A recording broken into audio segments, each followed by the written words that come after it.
జగన్మోహన్ రెడ్డి గారు చేకూరుస్తారని, మళ్ళీ పరిపాలన ఇప్పుడు జరిగే 5 సంవత్సరాల పరిపాలన మళ్ళీ వచ్చే ఆయన ముఖ్యమంత్రిగా ప్రమాణ స్వీకారం చేసిన తర్వాత కూడా మరి ఆంధ్రప్రదేశ్ ప్రజలు మరి అందరికీ ఉపయోగపడే విధంగా మరి చేస్తారని మీ అందరికీ ఈ సభాముఖంగా మీడియా ప్రెస్ ద్వారా మీ అందరికీ తెలియపరుచుకుంటూ, మరి ఈ అవకాశం ఇచ్చిన మరి పెద్దలు అందరూ కూడా, మరి మా ఎంపీ గారు అయిన ఝాన్సీ మేడం గారికి, మరి సత్యబాబు గారికి, మంత్రివర్యులు సత్యబాబు గారికి, అందరికీ కూడా మరి రాష్ట్ర ప్రజానీకానికి కూడా నేను చేతులు జోడించి శిరసు వంచి మరి ఇంత పెద్ద ఎత్తున పాల్గొన్న వైఎస్ఆర్ కాంగ్రెస్ పార్టీ ప్రజలందరికీ కూడా, మీడియా సోదరులందరికీ కూడా తెలియపరుస్తూ, ఈ అవకాశం ఇచ్చిన ఆంధ్రప్రదేశ్ ప్రజలకి మరి ఒకసారి జగన్మోహన్ రెడ్డి గారి తరఫున పేరు పేరున అందరికీ కూడా, ఆంధ్రప్రదేశ్ ప్రజలందరికీ కూడా ధన్యవాదాలు తెలుపుతూ సెలవు తీసుకుంటున్నాం.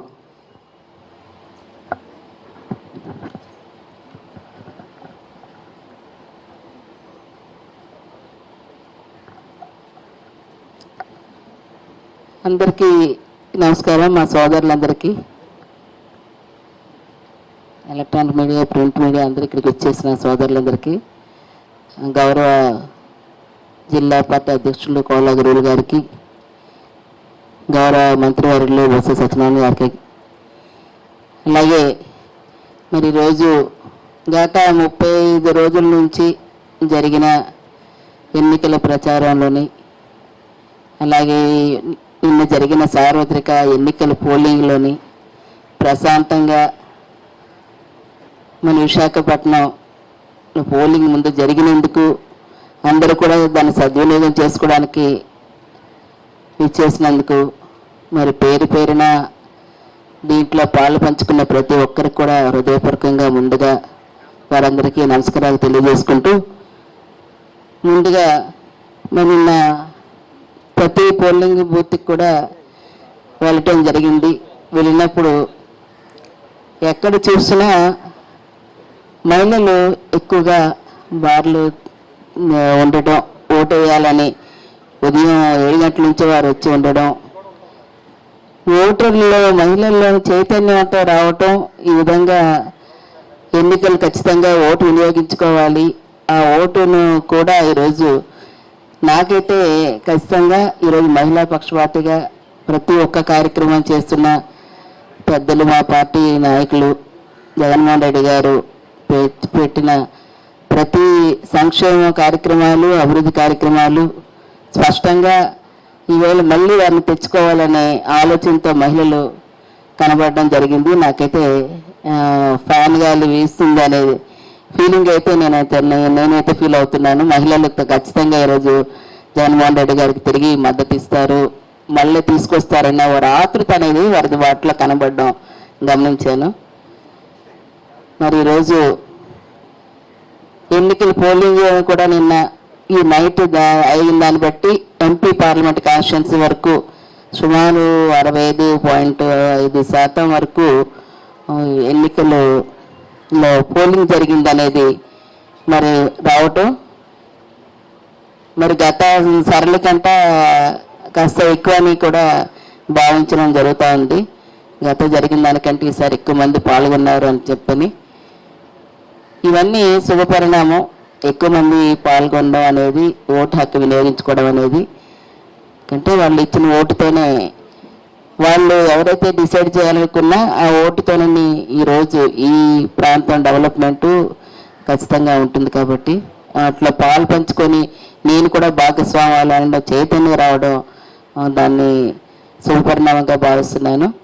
అలాగే ఏదైతే ఈరోజు ఎన్నికల్లో ప్రత్యేకించి చెప్పామో, మేనిఫెస్టోలో ఇచ్చినవి ముఖ్యమంత్రి గారు ఏవైతే అవన్నీ ఇచ్చి చేశారో దాన్ని కంటిన్యూ చేస్తామనే దాన్ని ఈరోజు ఖచ్చితంగా అవి జరుగుతాయని ఒక నమ్మకం ప్రజల్లో కనబడడంతో పాటు, ఏదైతే మరి నేను తిరిగినప్పుడు కూడా మరి ఏవైతే మా స్టాండ్ ఇది అనుకుని పార్టీ స్టాండ్ కానీ మా స్టాండ్ కానీ ఏదైతే చెప్పామో దానికి ఖచ్చితంగా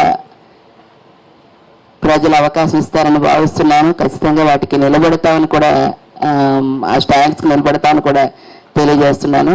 ఈరోజు ఇటువంటి కార్యక్రమం 35 రోజుల నుంచి వారు చేస్తున్న విరాళ కృషి, ఈవేళ కార్యకర్తలే పార్టీకి పట్టుగమలు.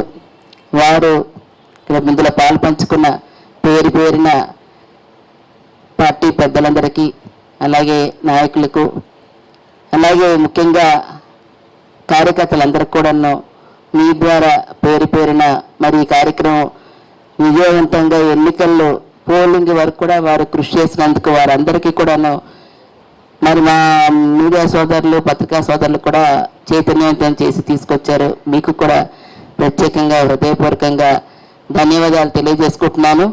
ఖచ్చితంగా మళ్ళీ జగన్మోహన్ రెడ్డి గారి నాయకత్వాన్ని రాష్ట్ర అభివృద్ధి దిశగా వెళ్తుందనే ఓ నమ్మకం అయితే మరి రేపు రానున్న రిజల్ట్లో ఖచ్చితంగా వస్తుందని మనం నమ్ముతూ ఈ అవకాశం ఇచ్చినందుకు మరొకసారి మీ అందరూ కూడా హృదయపూర్వకంగా ధన్యవాదాలు. గౌరవ మంత్రి గారు మాట్లాడతారు.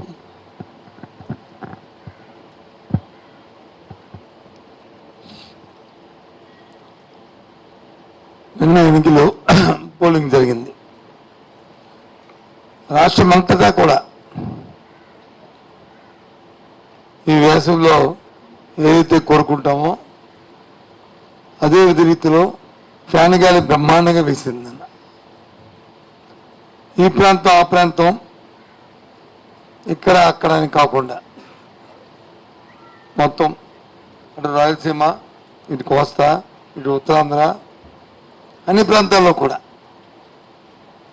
ఏదైతే జగన్మోహన్ రెడ్డి గారు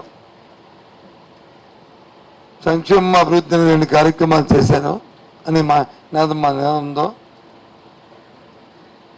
దాన్నే మళ్ళీ నేను కొనసాగిస్తానని చెప్పారు. మాయ చెప్పుకుంటా, మోసం చెప్పుకుంటా దాన్ని ప్రజలు విశ్వసించారు. ఇది కొత్త వరవడి. అందుకే అంత పెద్ద ఎత్తున మహిళలు, ఎందుకంటే మా దగ్గర సంక్షేమంలో లబ్ధి పొందిన మహిళలు 74% మంది మహిళలు ఉన్నారు ఈ రాష్ట్రంలో. 74% మంది మహిళలు పెద్ద ఎత్తున వచ్చి మా తాలూకు ఆత్మగౌరవం కాపాడాడు జగన్మోహన్ రెడ్డి గారు, నా అన్నగా, నా తమ్ముడిగా, నా బిడ్డగా అని వాళ్ళందరూ కూడా. అందుకే మీరు ఎక్కడ చూసినా బాలులు తిరిగి మహిళలు వచ్చి ఉన్నారు.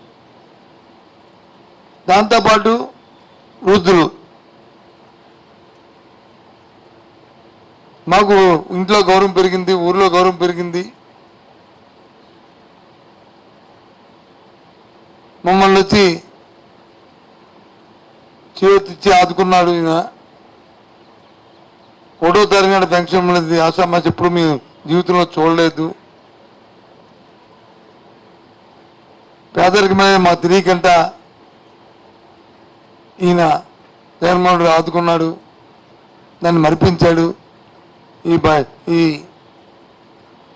బాబు 10 కాలాల పాటు ఉండాలా జగన్మోహన్ రెడ్డి గారు, ఉంటేనే న్యాయం జరుగుతుందని వాళ్ళందరూ కూడా పెద్ద ఎత్తున వచ్చారు. తెలుగుదేశం పార్టీ ఎన్నో కుతంత్రాలు పడింది, ఎన్నో కుయుక్తులు చేసింది, ఎన్నో అబద్ధాలు చెప్పింది, ఎన్నో మోసాలు చేసింది. 1 కాదు 2 కాదు. సడన్గా మధ్యలో ల్యాండ్ యాక్ట్ తీసుకొచ్చింది, లేని చట్టాన్ని తీసుకొచ్చి రైతులను మొప్పెడదామని చూస్తుంది. కానీ రైతు ఎక్కడ కూడా శిక్ష సంక్షేమం ఆపడానికి ప్రయత్నం చేసి వాళ్ళని తిరిగి మళ్ళీ మేమే దాంట్లో అకౌంట్లో డబ్బులు లేవని చెప్పి మోసం చేయడానికి ప్రయత్నం చేసింది. అయినా వాస్తవాలు తెలిసరికి నిజాలు తెలుసు, అందుకే చేశారు. అందుకు రాజకీయాల్లో, ప్రజా జీవితాల్లో నిజాయితీ ముఖ్యం, చెప్పింది చేయడం అనేది ముఖ్యం. ఓ బ్రాండ్ మాట తప్పుడు మనం తిప్పరని, అది స్వర్గీయ రాజశేఖర గారికి ఉంది, మళ్ళీ జగన్మోహన్ రెడ్డికి వచ్చింది ఆ వారసత్వం. అదే రీతిలో ప్రజలందరూ కూడా వచ్చారు.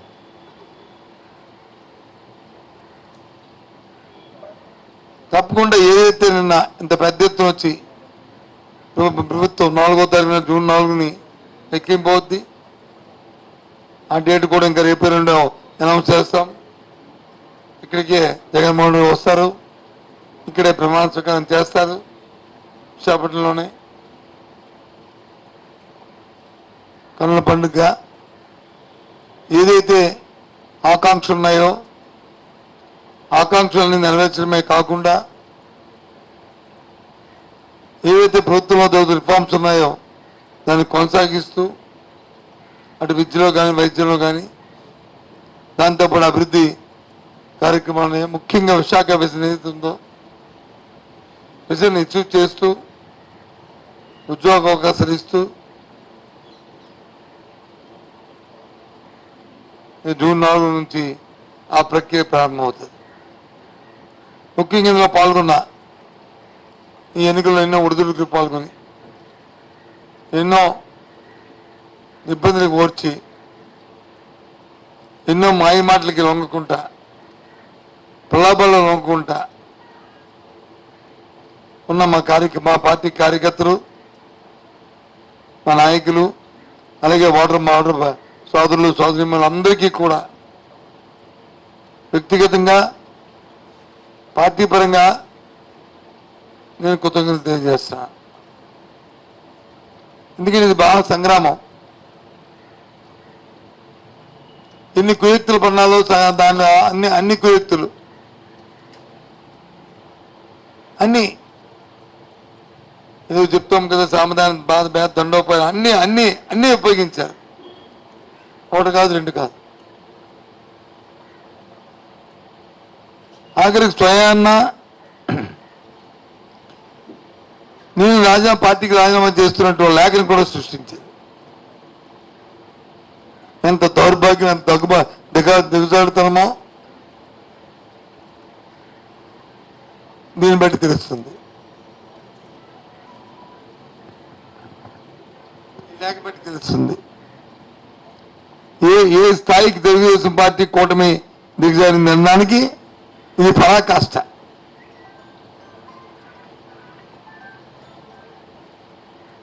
ఇది ఒక మచ్చుతుంది ఇలాంటివి. ఇది ఒక చిన్న విషయం. అంటే ఏదైనా ఏదో విధంగా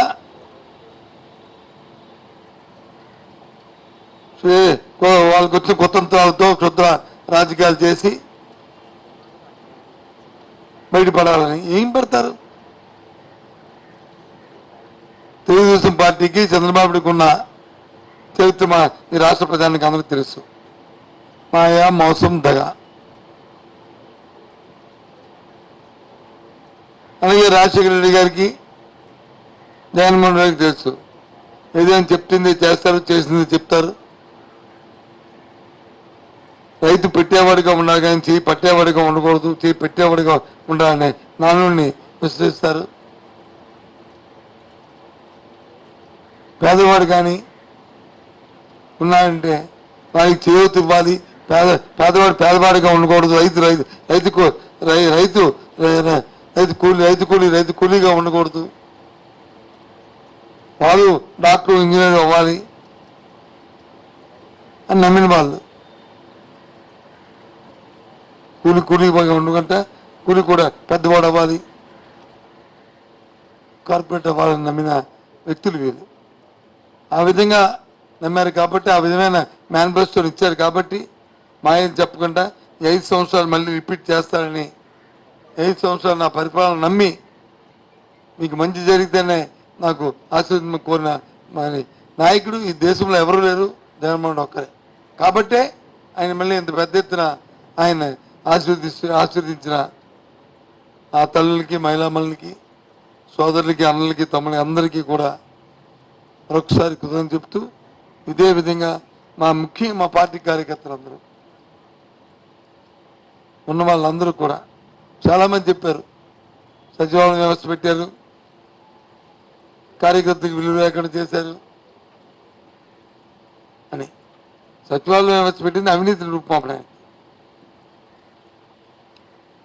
కార్యకర్త ఎప్పుడు కూడా నాయకుడి గుండెల్లో, పార్టీ గుండెల్లో ఉంటాడు. ఏదైతే జన్మభూమి కమిటీ లాంటి అవినీతి ఏవైతే ఉందో అలాంటివి లేకుండా ఉండడానికి సచివాలయం వ్యవస్థ మరి ఏదైతే పూజ్య బాపూజీ కళ్ళ కన్నా గ్రామ స్వరాజ్యం గుమ్మం ముందే పరిపాలన ఉండాలని కోరుకున్నారో ఆ వ్యవస్థ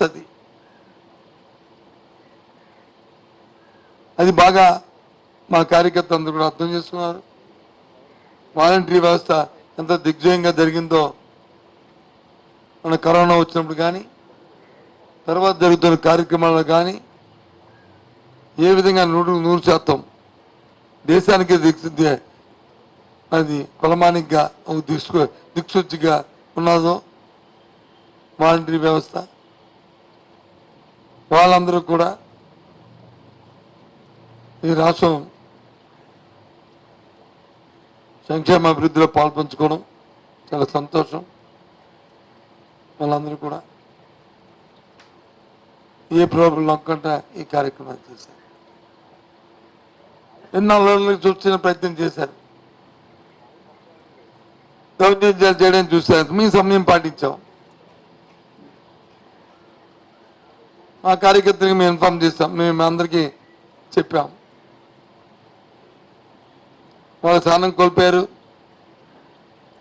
చంద్రబాబు స్థాయి నుంచి భాష మీద ఇష్టం వచ్చినట్టుగా భాషని సభ్య సమాజంలో ఎవరు విన్న భాష మాట్లాడుతున్నారు.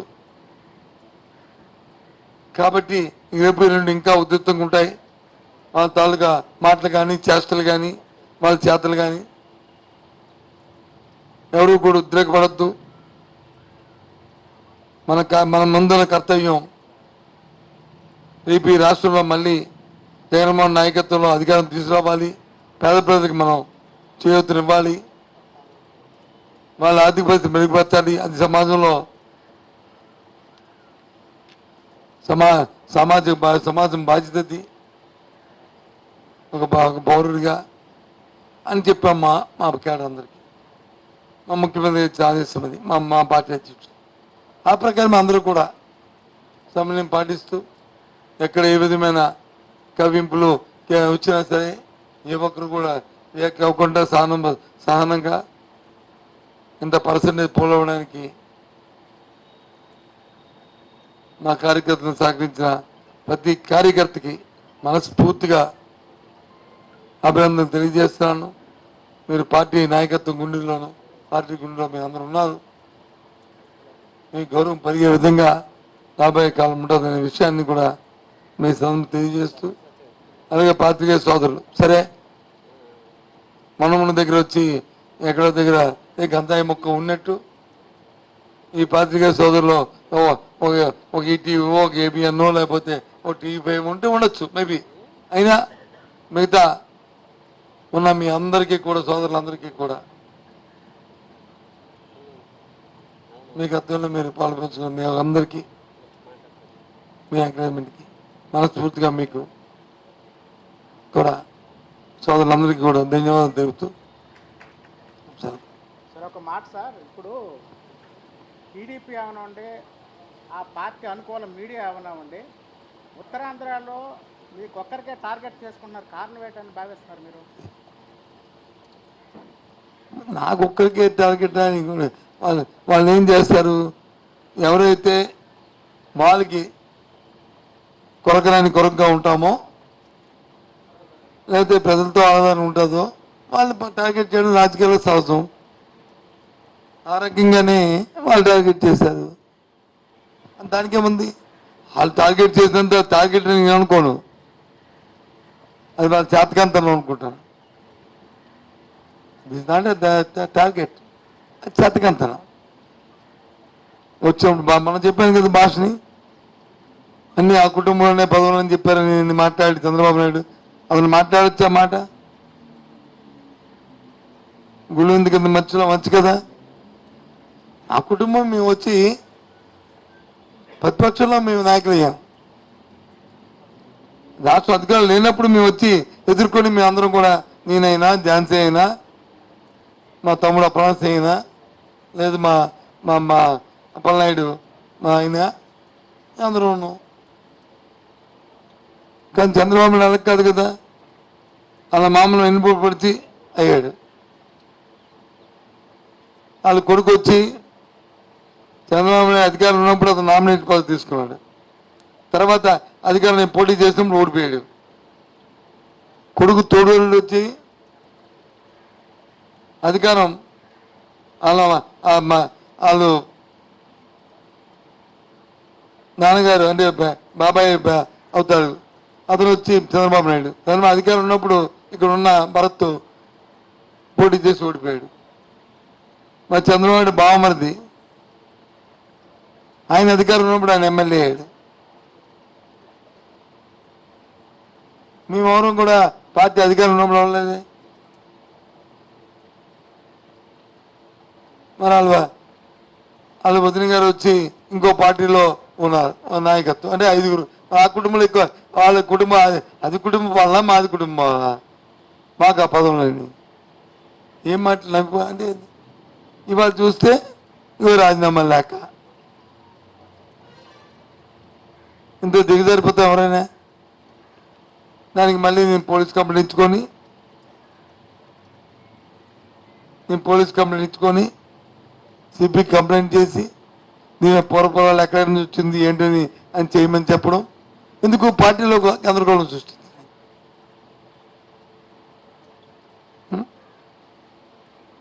అవునా కదా? అది కాబట్టి అది ఓకేనా?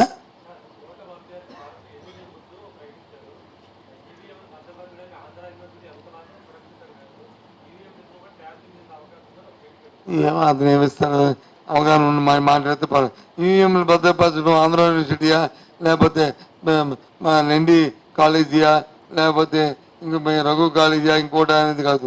అది ఎలక్షన్ కమిషన్ ఇష్టం. ఏం మాట్లాడతారు తెలియని మనుషులు. వ్యవస్థ గురించి అవగాహన లేకపోతే ఇలాంటి మాటలే వస్తాయి. వ్యవస్థ గురించి అవగాహన ఉన్నప్పుడు ఈ మాట్లాడరు. వ్యవస్థ మీద అవగాహన లేకపోయినప్పుడు వాళ్ళ వ్యక్తులు మాట్లాడే మాట ఇది. ఎందుకంటే ఆయన వ్యవస్థ సంగతి తెలీదు, ఆయన వ్యాపారం చేసుకుని తెలుసు కాబట్టి ఆయనకి ఇలాంటి మాట్లాడాలి.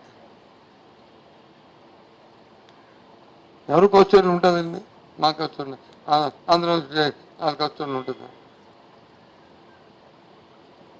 ఏం మాట్లాడతారు? ఇంకేంటి అంతేనా? ఓకేనా? Join party. Thank you.